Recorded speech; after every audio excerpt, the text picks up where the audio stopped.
నీ కత్తి వరలో పెట్టుము. కత్తి పట్టుకున్న వాళ్ళందరూ కత్తితోనే నశించుదురు.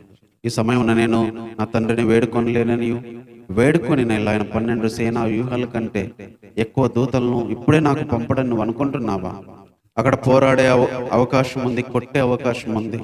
కొన్నిసార్లు అన్యాయంగా మనం శిక్ష అనుభవించాల్సి వచ్చిన, అన్యాయంగా మన మీదకి లేచిన, అన్యాయంగా కొంతమంది బాధ పెట్టినా మనం తిరిగి బాధ పెట్టకుండా తిరిగి చంపే అవకాశం, కొట్టే అవకాశం ఉన్నా, పోట్లాడే అవకాశం ఉన్న కొన్నిసార్లు తగ్గించుకోవడం, యేసు ప్రభువు అనుభవించినట్టుగా దాన్ని అనుభవించడం నేర్చుకోమని చెప్తున్నాడు. నేను వేడుకుంటే మరి ఎన్నో వేల మంది వస్తారు దేవదూతలు.